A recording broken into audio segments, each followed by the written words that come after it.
What's happening, everybody? Trey here, joined as always by my dad Sean, and today, reactions to the classics. We're bringing you a review of Arcade Fire and their second record, Neon Bible. This comes courtesy of suggestion from our patron, longtime supporter, and friend of the channel, Mark. Mark, appreciate you, man. We've Thank you, Mark. Reviewed for a couple other patrons. We reviewed Funeral a few months back, so be sure to go check that out. And then we also reviewed The Suburbs last month, so it just was natural to kind of, fill in fill in the gaps. Second record right here. Heard a lot of great things about it, so always fun to dig into some Arcade Fire. Before we get rocking and rolling, though, if you like this video, be sure to give it a thumbs up. That helps us out. Hit that big red subscribe button. We upload every single day in a wide variety of genres, and if you would like to have us maybe do a song reaction, album review, top 10 list, whatever the case may be, check out our Patreon page. Shout out to the patrons who help keep this channel running. But all that to say, man, let's get into the quick facts before we go track by track on Neon Bible. Well, second studio album, Trey.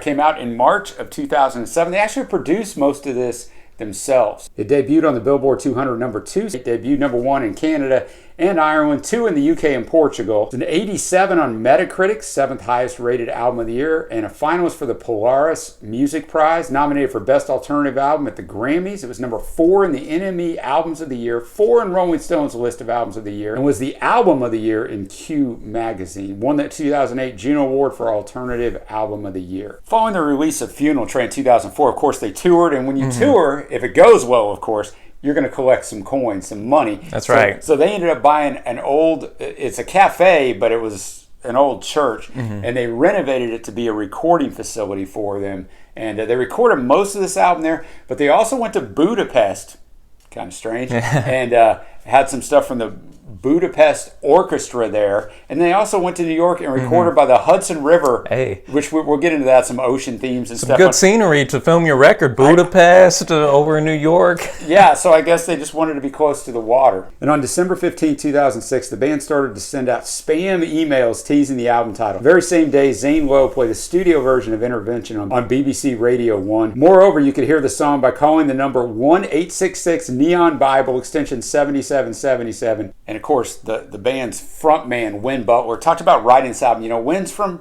not too far from us, right here in Texas. But he lived in Canada for a long time, so he said he felt like at this point in time, so, we're talking 05, 06 when they're writing this, that he was looking at America as kind of an outsider. So he wrote this kind of with an Americana feel, he said, when he wrote it. Now, it doesn't play that way when you listen to it, but inspired, he said, by Dylan, Springsteen, even Elvis some. And they were also inspired, they went on YouTube and watched a bunch of, we call them prosperity-based preachers. That's right. Here in the Christian world. Trey and I are both Christians, but we surely don't adhere to these guys. The get rich quick, everybody's seen these guys on TV. Send me this, you're going to be blessed. It's all garbage. So they were a little bit inspired by that. Also inspired by the ocean. And those images, and those do come out in here big time. Yeah, the vastness of it. And Win talked about this. Yeah, exactly. He said that there's like two kinds of fear. You got the... Yeah, I thought that was interesting. The fear where, like in the Bible, where you fear God because you're in the presence of something awesome, and he said that fear makes you want to change. But then there's another type of fear where you want to protect all you have and kind of stay the same. So he was looking at that from those two different perspectives, and there is a sense and sound of dread that wasn't really on Funeral. Agreed. Even though it is Funeral. Yeah, exactly. And you have a bunch of different instruments that's kind of brought out in that. You got everything from like a pump organ, accordion, hurdy-gurdy makes its appearance up in here. Yeah, they pretty much did the whole everything in the kitchen sink. They actually did that, yeah. No, exactly. And he also noted that he was inspired by TV here and really consumerism, what you're taking in. He noted that people don't realize that they're taking in a worldview when they're just sitting back consuming TV. But Wynn noted that it is, I don't know if scary is the right term, but whenever you're doing that, you are being influenced. Your mind is, whenever you're just mindlessly going through watching TV, watching the Watch advertisement. RTTC. Yeah, Watch exactly. Yeah, no, Hey man, that's a good one. You know, that's a good one. We're not trying to influence anyone. We're just talking about good music. make sure you come on back here, right? Yeah, exactly. But Win was, he took that, and I think those themes of that advertising, that being not manipulated but shaped by what you consume or whatever on top of just the vastness and at times scariness of the world, I think definitely influenced this record as well. Yeah, and Win's a big thinker, man. Big thinker. Oh, definitely. The artwork on the album cover, it's a big neon cross. That's why it's called the Neon Bible. There's not really any sort of big, theological reason why it's called that. They just like the artwork. And the artwork is a 6-foot neon sign that the band commissioned for use while they were on tour. In the photograph used for the cover, the lighted Bible was caught in mid-flicker. Wynn stated in an interview that the album title was derived from him being particularly attracted to the image. But that's how the album title came about. As always, all songs written by Arcade Fire. Let's get to it. Yeah, we got 11 tracks here, and we're going to start off with Black Mirror, which is the first track on here. And interestingly enough, because I'm a little bit familiar with the Netflix TV show called Black Mirror, that was actually influenced, the creator said, by this track. So Arcade Fire sure, Trey, showing... you're younger and smarter than me, but did you know what a Black Mirror was before you? Well, I mean, if you've watched the show, I've watched the show, but before that, did you? I didn't know. I didn't know before that. I didn't know what it was either. I find that kind of cool because these all are screens, that's the Black Mirror. We're looking at a TV concept, that's off man. over here. That's the Black Mirror, yeah. So that concept of something that our screens being a black mirror that we just kind of go into and lose ourselves in, especially in our 2020 world, is this is 07. Yeah. This is very forthright thinking. Yeah, and this was the first single, but Keep the Car Running was the first single if you're watching from the UK. Phones and devices are controlling us instead of us controlling them is basically what he's telling us. Drums drive it, keys set the atmosphere. I thought the vocals on this song were very passionate at times. There was really a lot of feeling. And then there's a part in there where he's really going in, talking about how these, black mirrors have affected our life, where Regine comes in. I always enjoy in Arcade Fire when Regine and Wynn are able to play off each other. I think they harmonize well. And the duality, we talked about this before on this channel, but a male and female work super well. Yeah, and just the instrumentation in general was a bit, had a lot of tension to it, and you could already tell it is a darker sound than Funeral had, or the Suburbs, the record that is after this, had. And so I think that fit well. Very busy, which almost reflects the busyness of our black mirrors, man. So I thought it was a good way to start off this record. Well, Trey, I got to tell you something. If we ever drive to the bank and I tell you keep the car running and I go inside, you might want to talk me out of it. But the next track I don't want to talk you out of because it's one of my favorite on the entire album. Keep the Car Running. This was the second single, 56 in the UK, 22 on Rolling Stone's list of the 100 best songs of 2007. In 2011, NME's number 61 on its list of 150 best tracks of the past 15 years. Much more driving, the drums and acoustic, more anthemic for them. The song paints a picture in a dystopian land where commercialism and oppression rule and the protagonists escape from it. So Trey, Keep the Car Running is just basically about don't give up, man. Yeah. Just don't give up. Well, and the thing is, the concept is our guy's in a dream, I think, in the lyrics going in there. And you just kind of have that notion, because at the very end of the track, you kind of get the feeling that, this guy's getting run down, so to speak, but the people coming after him, they don't know what's coming, essentially. And as you mentioned, Dad, definitely more sonically upbeat. Here you had everything from the mandolin, the violin, the hurdy-gurdy. I thought Jeremy Garza's drumming here was a highlight, not only on this song, but on the entire record. Very impressive. So I thought it was a solid tune. And one of the things I talk about when we do albums from the last decade, it's a little farther than the 13 years ago, but anywhere in there, you can usually find stuff that the songwriter said about it. And so I'm going to have a lot of stuff that Wynn said about these songs because we actually get to look at the first-person perspective. So about this song, Wynn said, "It's hard not to be cynical about certain things. I just finished reading this George Orwell book, Why I Write." And he's talking about England during World War II, the political culture. There's some criticisms he had of the left that hit me pretty hard. Not that I really consider myself left or right or whatever.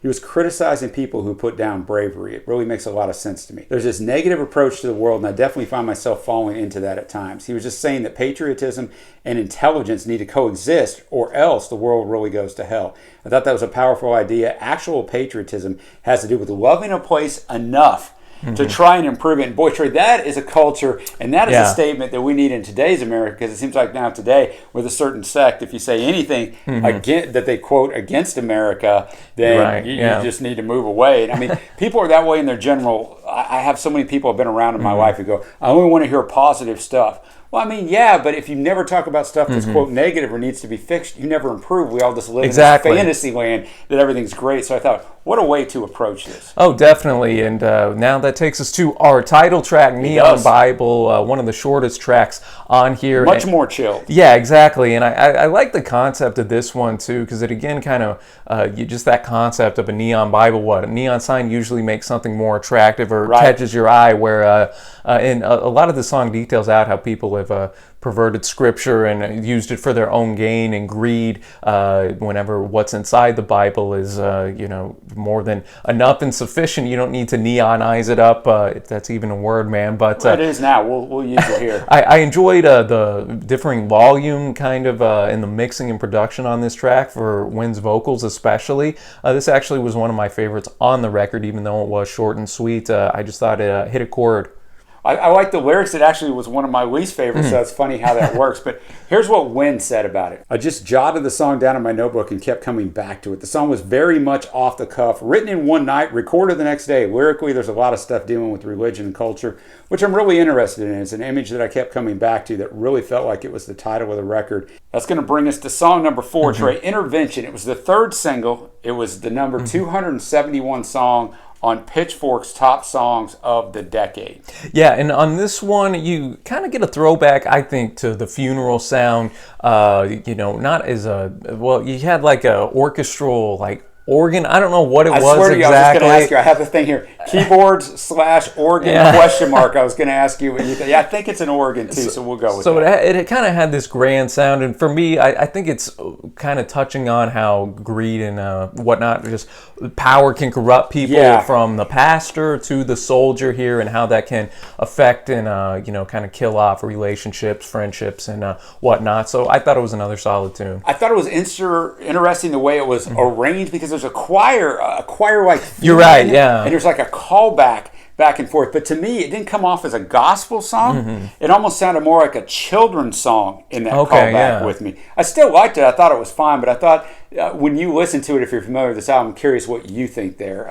And that's going to already move us on to the 5th track. Black Waves/Bad Vibrations. The title's a reference to, of course, the Beach Boys' Good Vibrations, generally about trying to escape one's past to form a new identity and create a new future. One of my favorite lines in this whole album, Win talks about eating in the ghetto on $100 plates. That's a good one. That was great. But it's great because the first part of it is sung by Regine, and then the second part of the song is sung by Win. And I think it's basically about trying to pursue, the whole thing, that whole line, I'm in the ghetto, but I'm on $100 plate. People living beyond their means, which we live in a place where it is rampant around us. You're chasing things that you think matter, but they really don't matter. And once you get them, you realize they don't. No, exactly. And it also deals with kind of running away from your memories, your past. You got to kind of forget the past, move on in the future. Even though earlier I mentioned I do like how Regine and Win played off each other. This one didn't really strike with me that much. One of my least favorites on the record, but I still respected how they progressed the song. Again, a very grand production on this one, even if it didn't resonate too much. Next up is Ocean of Noise. So basically the ocean, the way it's depicted in here usually is kind of like a loss of control. And then the noise in this song is what you were talking about earlier, the consumerism. That's right. Everything around us. It's a much more chilled song. No, definitely. And I enjoyed this one more than the last track. That's one of my favorites, yeah. And I like the line now, who here among us still believes in choice? Not I. Horns come in at the end. You have, I think, a strong point of Arcade Fire as the interplay with the guitar and the keys, and that's featured on here quite prominently. So, yeah, man, I dug not only the message of this track, but the instrumentation. Yeah, and Win talked about this one as well. He said, my parents live near the ocean, and we've gone there quite a bit over the history of our band. It's really isolated there by the ocean. I remember one time we went out on the 4th of July. It was dusk, and we had a little motorboat, so we went out, and the fog was starting to roll. We stopped, and all of a sudden we were surrounded by fog. We had no idea where we were. There was a foghorn, It's like you're never less in control of your life than when you're in the ocean underneath a big wave and there's fog all around you. You can see that you're a passenger in a weird sense. Things are out of your control. I mean, he paints that picture well. And that's kind of the feeling I wanted to express on this track. Yeah, and now that'll take us to the next song, The Well and The Lighthouse. And here, another pleasant sounding tune. Yeah. And I like it because the guy in this track is just upfront about it. He did the crime. He'd do it again. He doesn't care. You have it's loosely based off of like a fable where... Yeah, I thought that was interesting. Where one animal, I can't remember which one, gets into like a well, falls down, and then like convinces a fox to get into another pail. So the fox and the wolf. It's the pulley. The fox goes down, and he convinces a wolf to get down. Yeah, the wolf comes down, gets the fox out. So it's kind of like, hey man, I'm sorry, dude. I don't really know you. I don't want to screw you over, but it's me or you. So guess what? Why don't you come on down? Exactly. And Win kind of goes on that concept, the concept of falling into the well. He knows we always go after what we, desire type of thing, and kind of points that into like that well motif. So not like a favorite of mine, but I still appreciated the sound and the concept. Yeah, same with me. Not a favorite of mine, but my favorite part of it was nice like echoing backings from Regine on here. It had a different sound. So that was a good way to kind of change things up a little bit. So next up, we have a title that's all in parentheses. Antichrist Television Blues. Interesting song, man. Interesting song. The reason why the whole song is just in parentheses, the song title, is that it was originally Joe Simpson, Antichrist Television Blues. So, Trey, you're probably not real familiar with Joe Simpson because you're 25 years old, but me, he's the dad of Jessica Simpson and Ashley Simpson, who had some fame too in the music and the acting world. Shout out to Seventh Heaven in her role there. But mainly this is about Jessica. So I don't know why he decided to write about this, but Jessica Simpson was really over. She had a show on MTV with her then husband, Nick Lachey. That's right. Your mother and I watched back in the day. She was a very, very famous star, did a couple movies and then kind of flamed out. But Joe was a preacher, Joe Simpson, and then he gets out of that to manage his daughter. So this song's about a guy who considers himself a pious Christian. Then he starts getting wealth and fame from his daughter, and he starts exploiting her and even sort of sexually exploiting her and putting her out there in that image of letting people kind of look at her that way. And one of the last line, I think the last line is something basically of, Lord, am I the Antichrist? So I thought that was a very interesting... Well, as the song goes on, he continues to ask, God, these types of questions, and then, like you said, Dad, it kind of hits the nail on the head at the end, and it's revealed that this guy never really had faith at all, through his actions going forward. And then the song just ends. It's an abrupt ending. The only one on here that's like this. It's like, boom, it's over. And then you had like 5 seconds of silence in here. Man, I really, really enjoyed the storytelling on this one. I thought Win did a great job. He did. Highlighting the exploitation of just children in the entertainment industry. An interesting concept to like go in and write about, but I think it worked on this. No, I think it worked as well. Next up is Windowsill, which goes back to some of the stuff we were talking about earlier. Win has a nice quote. I'm not going to read it. I'll just summarize what he was talking about. He's talking about MTV. He said, I didn't really grow up on MTV. We didn't even have it in my house, but it shaped my generation. And he grew up in a generation unlike I did. When I grew up on MTV, I grew up on the infancy of it. There were music videos, and it was great. Win is much younger than me. He grew up on shows like Laguna Beach and The Real World and Jersey Shore and that stuff. And he was talking about how all the kids watched it. He saw them all the time, even though he didn't have MTV because it was on at all his friends' house, and how it shaped their culture in a bad way. He goes, I think most of these shows are kind of a tongue-in-cheek look at these people. It's ridiculous. But he said, I think that's lost on youth. They're like, wait a minute, they want to emulate that. And I want to be that. And he goes, he said something interesting that I think we could all learn from. He said, if we're not careful, we'll fill our minds with 90% of stuff that has no meaning whatsoever. And that's kind of back to the Black Mirrors, right? So I thought that was excellent. Yeah, and here there was the I don't motif, like a lot of lines started like that, which I think, highlights the fact like we all have things in life that we, don't want but can't escape, whether it be controlling parents, which Win mentioned. Good thing you didn't have that. TV, consumerism in general. general, man. And then I thought the layering on this track and production was again top notch. You had Regine coming in towards the outro yet again, and just noting the fact, hey man, I don't want to be looking out on my windowsill, kind of, I think, at the world and what it's kind of become. So very, very solid tune for me. I thought this B-side was pretty darn strong on this entire record. It was. That's going to bring us to the fourth single, the next to the last song. That's right. No Cars Go. And this was another one of my favorite tunes. It was really good. The title's taken from the solo project of former Arcade Fire member Brendan Reed. It first appeared on the band's self-released debut EP, Arcade Fire. It was re-recorded for Neon Bible, though. It tells of a late-night escapism from a world dominated by cars and planes. And Trey, it's either talking about when you go to sleep, or what I think it's talking about is the time when you lay down in bed before you go to sleep, in a world where you're kind of safe. You lay under the blanket and the day and the craziness is gone,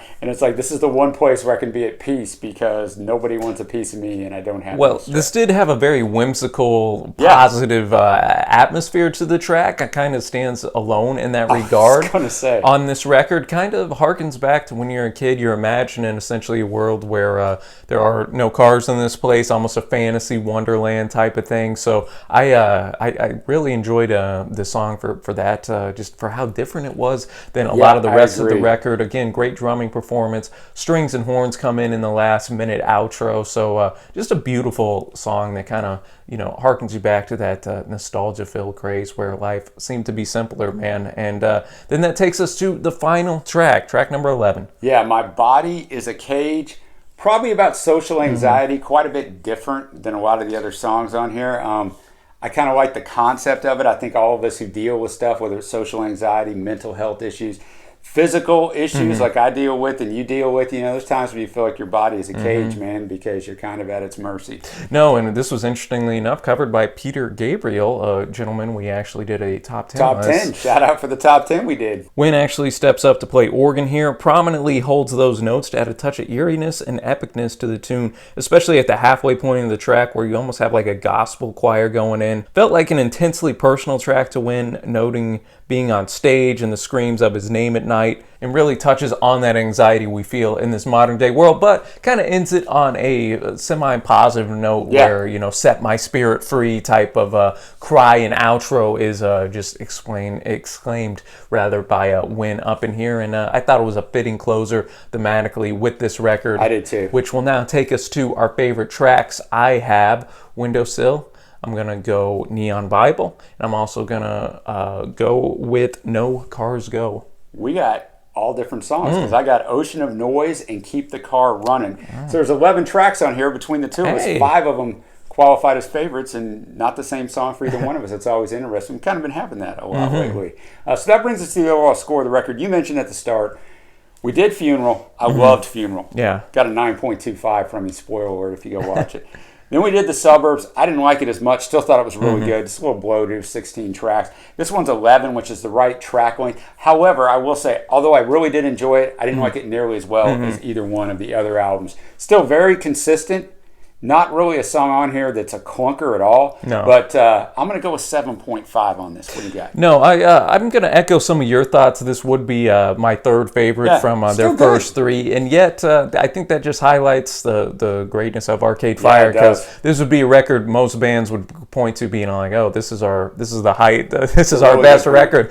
11 tracks. I'm with you, Dad. No clunkers in here. Also, no tracks in here that like I was just like over the moon. That's a good point. Like, Me too. Funeral or like Sprawl 2 from The Suburbs was like, that's a track that just hits you like a ton of bricks. This one didn't necessarily have that for me, and yet I still thought it was very consistent. I did too. And I love the theme. I really think this record was ahead of its time in the sense. It was so far ahead of its time. In the sense, like, dude, this is perfect as we're 3 weeks away from the election at the time of this recording here in America. I think this is a record for our times today, talking about just the corruption of politics, religion, consumerism. And then also on the other side of it, the Black Mirrors. You're right, man. I mean, it's 2003. 2007, 13 years ago. I mean, people weren't walking around with a smartphone in their pocket. So yeah, he's way ahead. Good point. I think it was a very prophetic record. So all that to say, man, I'm still coming in at a strong 8.0 for me on this. I think if you're a fan of Arcade Fire, I mean, you probably already listened to the record if you're clicking on this. But if you haven't, if you're one of our viewers that hasn't heard any Arcade Fire, I'd suggest starting with Funeral and just going chronological, man. You're not going to be disappointed. They've been a great discovery for us this year. Agreed. And want to shout out Mark again for suggesting this record, and also want to hear from y'all. Let us know your favorite tracks and thoughts on this. Where would you rank it in Arcade Fire's discography? Shout out Dad for getting all the research, the quotes. It's always fun with them, man. Yeah, as you mentioned, a lot of deep thinking going on with Arcade Fire and Win. So always appreciate that. Appreciate y'all for watching, and until next time, we will see ya.